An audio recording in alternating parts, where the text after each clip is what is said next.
இயேசுவே உம்மை வணங்குகிறோம், எம் வாழ்வை உமக்கு அளிக்கின்றோம், உம்மை அன்பு செய்கின்றோம். இறைவா, நீர் இஸ்ரவேல் மக்களை அன்பு செய்து அவர்கள் துன்பங்களை அறிந்து அவர்களை எகிப்திலிருந்து மீட்டு கானான் நாட்டிற்கு கொண்டு வந்தீர். அவர்களை அடிமைத்தனத்திலிருந்து விடுதலையாக்கி உரிமை நாட்டிற்கு கொண்டு வந்தீர். அதை நீர் பலவிதமான அற்புதங்களை செய்து உண்மையாகவே நீர் அவர்களோடு இருக்கின்றீர் என்பதை வெளிப்படுத்தினீர். அதேபோல எங்களையும் நீர் உருவாக்கி நாங்கள் இந்த உலகத்தில் பிறந்த நாள் முதல் இந்நாள் வரையில் எங்களுக்கு நீர் பலவிதமான ஆசீர்வாதங்களையும் அற்புதங்களையும் செய்து கொண்டிருக்கிறீர். நீர் செய்கிற எல்லா நல்ல செயல்களுக்காக நாங்கள் உமக்கு நன்றி கூறுகிறோம், உம்மை ஆராதிக்கின்றோம்.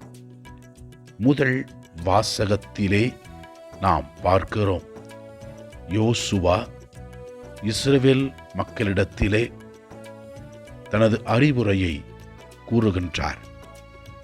அவர்கள் மற்ற தெய்வங்களை வழிபடாமல் அவர்களை அடிமைத்தனத்திலிருந்து மீட்டெடுத்து கொண்டு வந்த ஆண்டவருக்கு உண்மை உள்ளவர்களாக இருக்க வேண்டும் என்றும் அவரையே அவர்கள் வழிபட வேண்டும் என்றும் அவரை வழிபடாமல் வேற்று கடவுள்களை வழிபட்டால் இறைவன் அவர்களை தண்டிப்பார் என்றும் தெல்லம் தெளிவாக விளக்கி கூறுகின்றார்.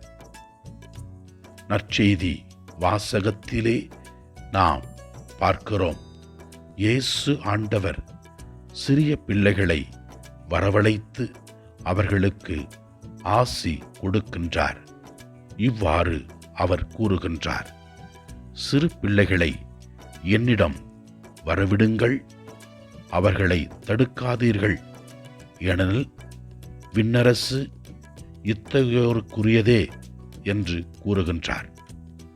விண்ணகத்தில் நாம் நுழைய வேண்டுமென்றால் சிறு பிள்ளைகளைப் போல தாழ்ச்சி உள்ளவர்களாக கீழ்ப்படுகின்ற பிள்ளைகளாக இருக்க வேண்டும் என்பதை விளக்குகிறது.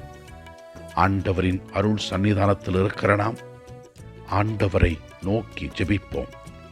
இறைவனுக்கு ஏற்றவர்களாக நம்முடைய சொல்லாலும் செயலாலும் நாம் திகழும் பொழுது இறைவன் நம்மை நிறைவாக ஆசீர்வதிப்பார். ஆண்டவரை நோக்கி நமக்காகவும் நம்முடைய தேவைகளுக்காகவும் ஜெபிப்போம். எல்லாம் வல்ல இறைவன் தந்தை, மகன், தூய ஆவியார் நம் ஒவ்வொருவரையும் ஆசீர்வதிப்பாராக. இயேசுவுக்கு புகழ். மரியே வாழ்க. ஆமென்.